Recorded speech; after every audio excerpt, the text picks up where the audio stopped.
Okay, welcome to this lesson on podcast production. This is probably where a lot of the videographers and people are getting excited because, hey, we're getting into lights, camera, action. This is probably the least important section. I hate to burst your bubble, but yes, we want to get good audio. We want to get good video, and the better of those things you can get, absolutely. I say get it, go for it. But, this can grow as you grow. If all you have is a cell phone and, some cheap Amazon clip-on mics, get it done, man. Let's get it done because content is king. And when I say content, it's information. We're in an age, and kind of always have been, we're in an age of information. I'd beg to say that information has been the most valuable, resource or commodity or currency ever, always. But we're definitely in a hyper-realized state of that. So do not let cameras, microphones, equipment hold you back. And we're going to go into that in the behind-the-scenes portion of all of this. We're going to jump out of this office setting now here in a minute. So you're not just going to see me sitting at a desk. You're actually going to see me setting up for a podcast, filming a podcast. You're going to see this is a real thing going on in 2 days, but you're going to see it now. But we'll get into sort of like where, things that I used to get by, things I'm using now, and all that good stuff. And if you can only afford using your iPhone for now and a clip-on mic, do it. We do not care.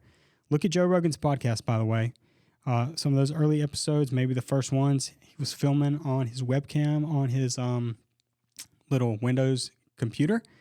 And I don't think he had a mic. I think he was using the computer mic, if I'm not mistaken. I could be wrong on that, but point is, his early stuff was definitely, making sure my audio is still recording, definitely not super, super produced. And actually, I'd say the first 500 episodes were just okay. I mean, it wasn't anything to, write home about.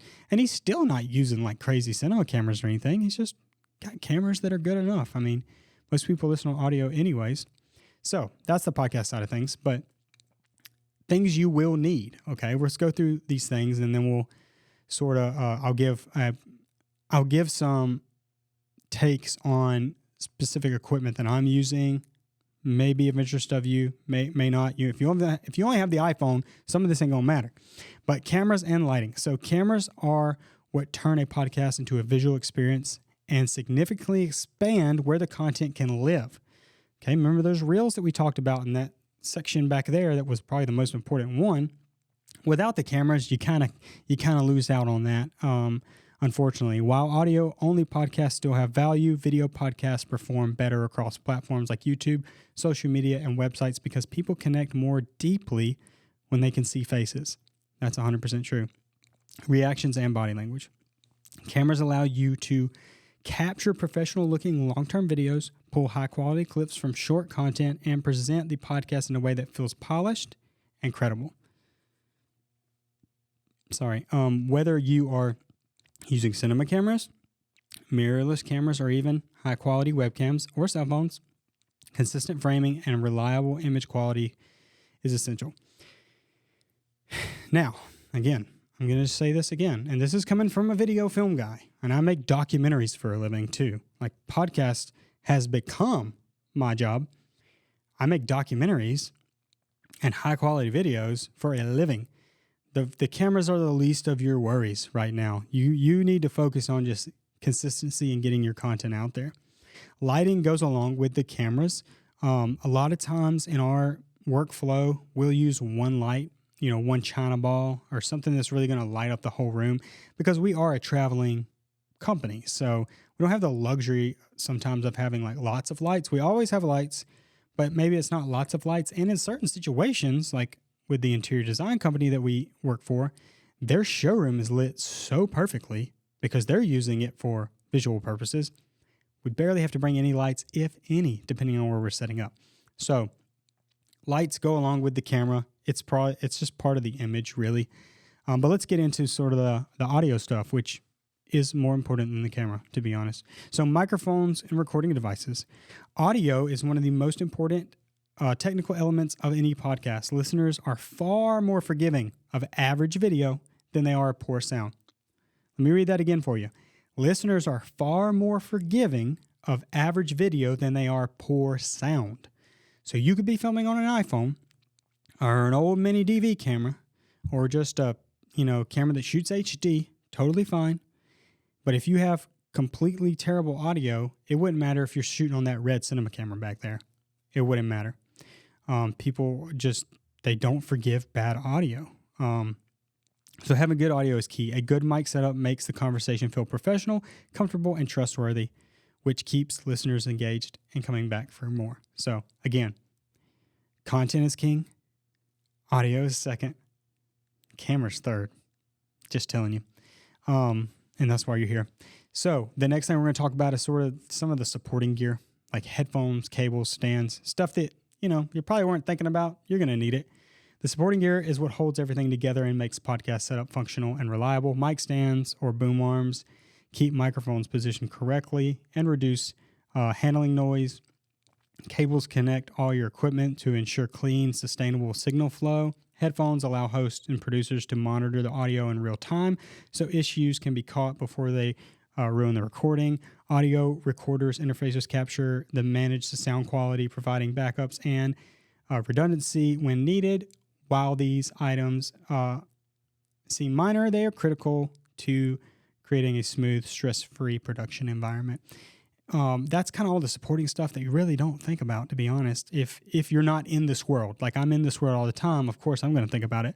But if you're a real estate agent or a coach or health and wellness coach, and you're like, oh, I'm going to start a podcast, I just need a camera and a mic, right? Well, you got to have something to capture the audio. You got to have cables. You need a mic stand. You need a tripod for that matter. You need a light stand. You need a light. It's a lot of stuff. And we're going to jump into the studio in here in just a second. And I'm going to give you kind of a rundown of each one of these sections and how I use my equipment and the equipment I've chosen for my business. And if you can afford it, go for that kind of stuff. If you can afford better, go for that. If you can't afford that, who gives a flying F? Because content is king, right? So before we do that, let's go into setup options, okay?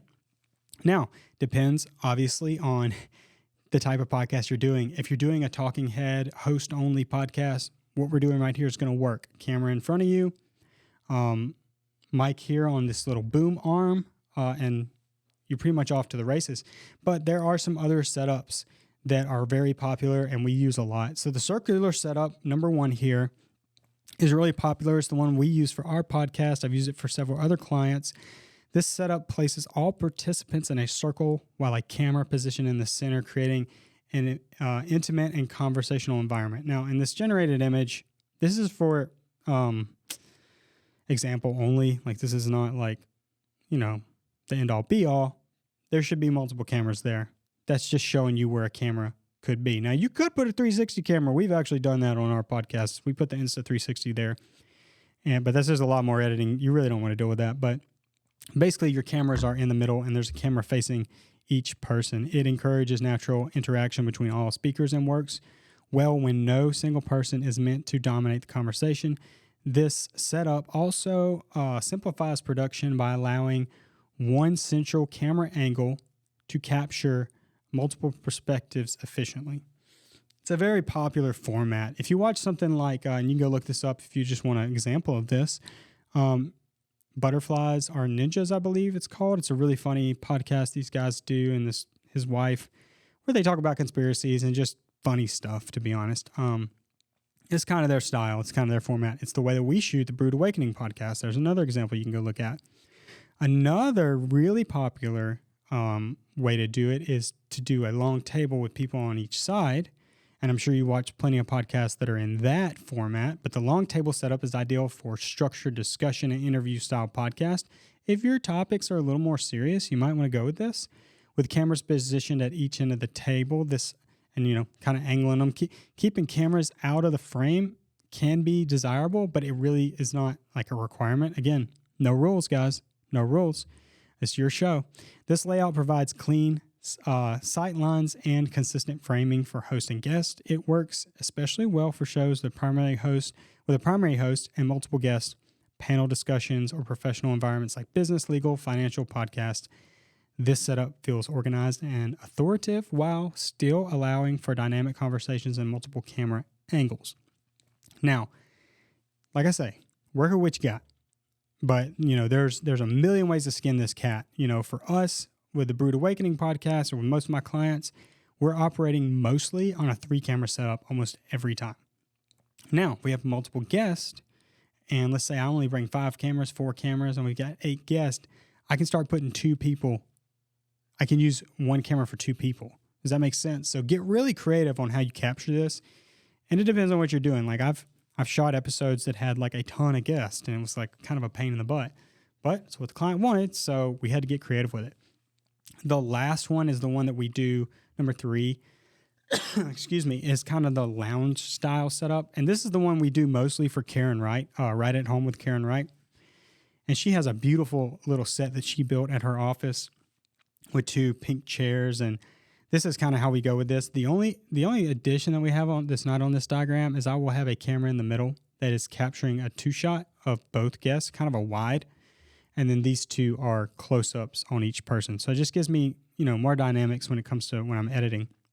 But the lounge style setup is designed to feel relaxed and natural, more like a living room conversation than a traditional studio recording. So a little more relaxed. Chairs or sofas face each other while the camera's positioned slightly from a slight angle, creating a cinematic and intimate look.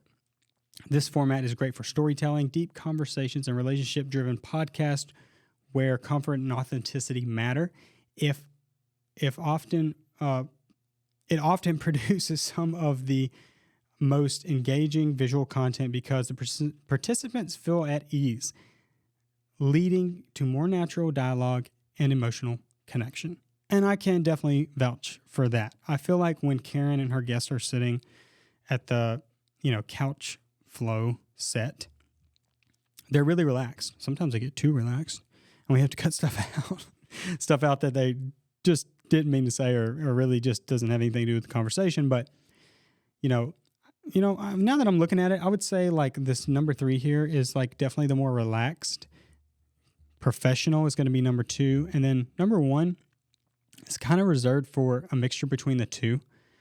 We use it because it's just more efficient. I don't have to set up another wide camera angle for all 3 of us. We just each have a camera, and that's just kind of how we flow it. But those are the setups, and your setup might not be in here. The one where you just, like right now, how I'm talking on camera, this is a setup as well. We'll call it setup 0. If you're just going to be a one-man band, totally great. Probably even better for your workflow. And yeah, it's just a camera facing you. All right. So just looking back at things we talked about that we're about to go in the studio and look at is going to be your camera options, microphone options, your audio capture, and your lighting. So let's head into the studio right now and talk about each and every one of those.